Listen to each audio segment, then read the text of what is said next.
ദൈവത്തിൻ്റെ ആലോചന എപ്രകാരമുള്ളതാണ്?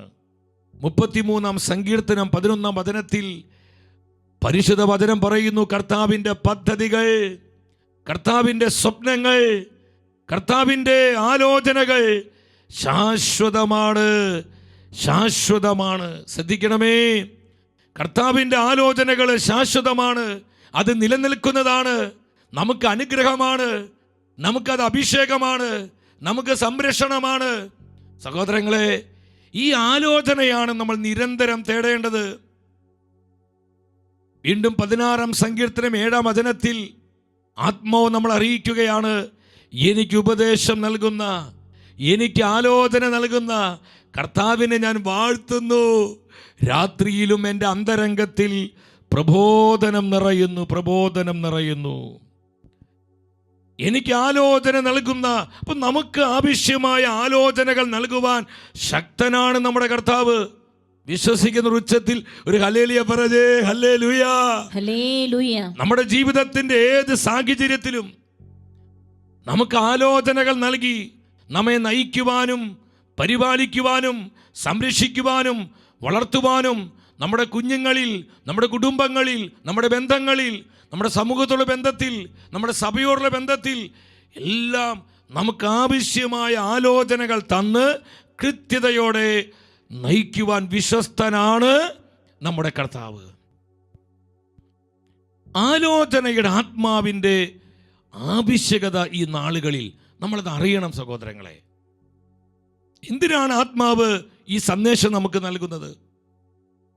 ഈ കാലഘട്ടത്തിൽ ആലോചനയുടെ ആത്മാവിൻ്റെ ആവശ്യം എന്താണ്? Spirit of consul. എന്താണ് ഇതിൻ്റെ ആവശ്യകത? പരിശുദ്ധ അമ്മ മാതാ വീണ്ടും ഫാദർ ഷെഫാനോ ഗോപിയോട് ഇപ്രകാരം പറഞ്ഞു. എന്താണ് അമ്മ പറഞ്ഞത്? സഭയ്ക്ക് ശുദ്ധീകരണത്തിൻ്റെ സമയമായിരിക്കുന്നു എന്ന് കാണിക്കുന്ന പല അടയാളങ്ങളും നിങ്ങൾക്ക് കാണാം. ശ്രദ്ധയോടെ ഓരോരുത്തരത് വായിക്കണം.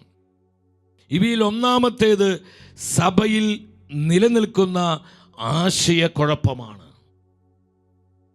സഭയ്ക്കുള്ളിൽ ശക്തിപ്പെടുന്നതും അവളുടെ പ്രബോധനങ്ങളെ തകിടം മറിക്കുന്നത് വഴി ഉടലെടുക്കുന്ന ആശയക്കുഴപ്പമാണ് അവളുടെ ശുദ്ധീകരണത്തിൻ്റെ സമയം സമീപിച്ചിരിക്കുന്നുവെന്ന് നിങ്ങൾക്കുള്ള സുനിശ്ചിതമായ അടയാളം. എൻ്റെ സഹോദരങ്ങളെ, ഈ കാലഘട്ടത്തിൽ ആലോചനയുടെ ആത്മാവിൻ്റെ ആവശ്യകതയുടെ കാരണം സംശയങ്ങളും ആശയക്കുഴപ്പങ്ങളും നിരന്തരം പിശാച് ഇന്ന് സൃഷ്ടിച്ചു കൊണ്ടിരിക്കുകയാണ്. സാത്താൻ്റെ വലിയൊരു ആയുധമാണ് സംശയം. ആദ്യ മാതാപിതാക്കളെ ദൈവത്തോട് അനുസരണക്കേട് കാണിപ്പിച്ചത് ദൈവവചനത്തിൽ സംശയം ജനിപ്പിച്ചുകൊണ്ടാണ്. നമ്മുടെ ഹൃദയത്തിൽ സംശയത്തിൻ്റെ കള വിതച്ച് ആശയക്കുഴപ്പത്തിൻ്റെ കള പാകിക്കൊണ്ട് നമ്മുടെ ജീവിതങ്ങളെ ശിഥിലീകരിക്കുന്നു.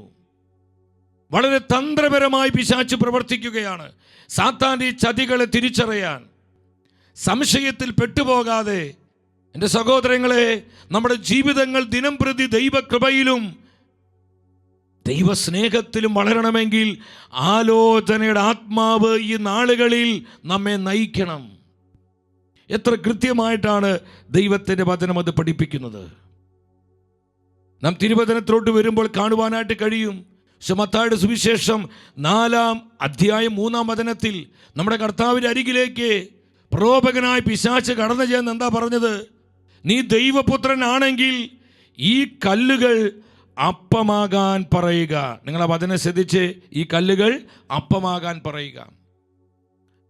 വളരെ വലിയൊരു സംശയത്തിൻ്റെ കെണിയുമായിട്ടാണ് ഈശോയുടെ അരികിലേക്ക് പിശാച് കടന്നു ചെല്ലുന്നത്.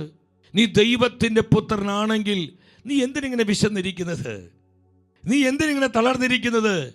ഈ കല്ലുകൾ അപ്പമാകാൻ പറഞ്ഞ് നിനക്ക് ഭക്ഷിച്ചുകൂടെ? നീ ദൈവപുത്രനാണെങ്കിൽ. ഇതുപോലെ സംശയം നമ്മുടെ ഹൃദയത്തിലേക്ക് പിശാച് വിതയ്ക്കും. നീ ദൈവത്തിൻ്റെ പുത്രനാണെങ്കിൽ, മകനാണെങ്കിൽ, മകളാണെങ്കിൽ പിന്നെ എന്തുകൊണ്ട് നിനക്ക് തകർച്ച? എന്തുകൊണ്ട് നിന്റെ ജീവിതം ഇങ്ങനെയായത്?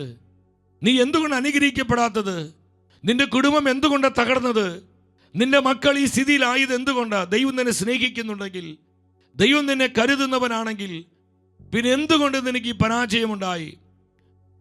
നിന്റെ കുടുംബം ഇത്തരത്തിലായി. ഇങ്ങനെ 100 സംശയങ്ങൾ ദൈവത്തെക്കുറിച്ച്, ദൈവത്തിൻ്റെ പരിപാലനയെക്കുറിച്ച്, ദൈവത്തിൻ്റെ സ്നേഹത്തെക്കുറിച്ച്, ദൈവത്തിൻ്റെ വചനത്തെക്കുറിച്ച്, നമ്മുടെ വിശ്വാസത്തെക്കുറിച്ച്, സഭയെക്കുറിച്ചുള്ള പല പല സംശയങ്ങൾ തന്ന് അവൻ നമ്മുടെ വിശ്വാസത്തെ കെടുത്തിക്കളയും, നമ്മുടെ ജീവിതത്തെ തകിടം മറിക്കും. എൻ്റെ സഹോദരങ്ങളെ, അതുകൊണ്ടാണ് പൗലോസ്ലീഹ പറഞ്ഞത്, കൊരിന്തോസ് സഭയ്ക്ക് എഴുതിയ 2-ാമത്തെ ലേഖനം 11-ാം അധ്യായം 3-ാം വചനത്തിൽ പൗലോസ്ലീഹ പറയുകയാണ്, എന്നാൽ സർപ്പം ഹവ്വായെ തന്ത്രപൂർവം ചതിച്ചതുപോലെ നിങ്ങളുടെ ചിന്തകൾ ക്രിസ്തുവിലുള്ള ലാളിത്യത്തിലും വിശുദ്ധിയിലും നിന്ന് വ്യതിചലിക്കപ്പെടുമോ എന്നു ഞാൻ ഭയപ്പെടുന്നു.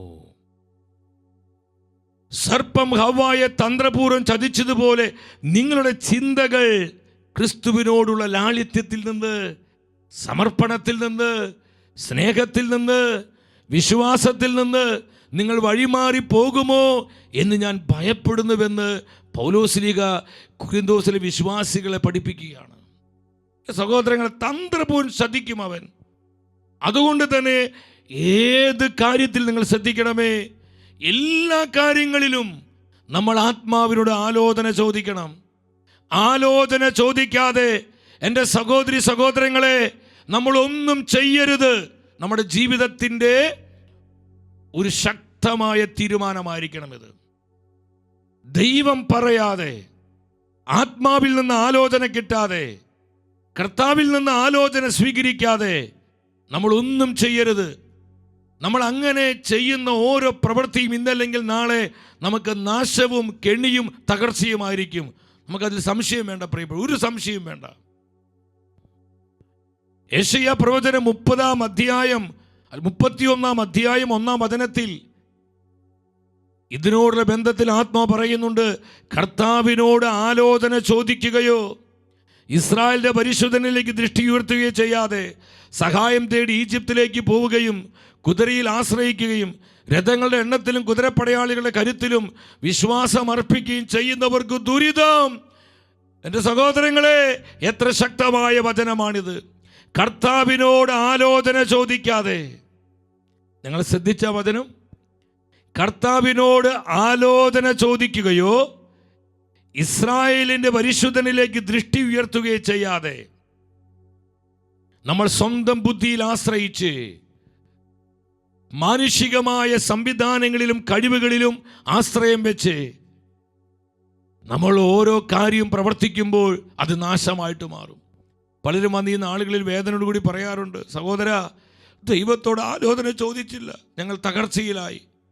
പലരും പറഞ്ഞത് ചെയ്തോളാൻ പറഞ്ഞു, ഞങ്ങളങ്ങ് ചെയ്തു, പക്ഷെ ഇന്ന് കൊടിയ ദുരിതത്തിലാണ്. എൻ്റെ സഹോദരങ്ങളെ, നമ്മുടെ ജീവിതത്തിൻ്റെ ഒരു നിർണായക തീരുമാനമാകണം, ആലോചന കിട്ടാതെ നിങ്ങളൊന്നും ചെയ്യരുത്.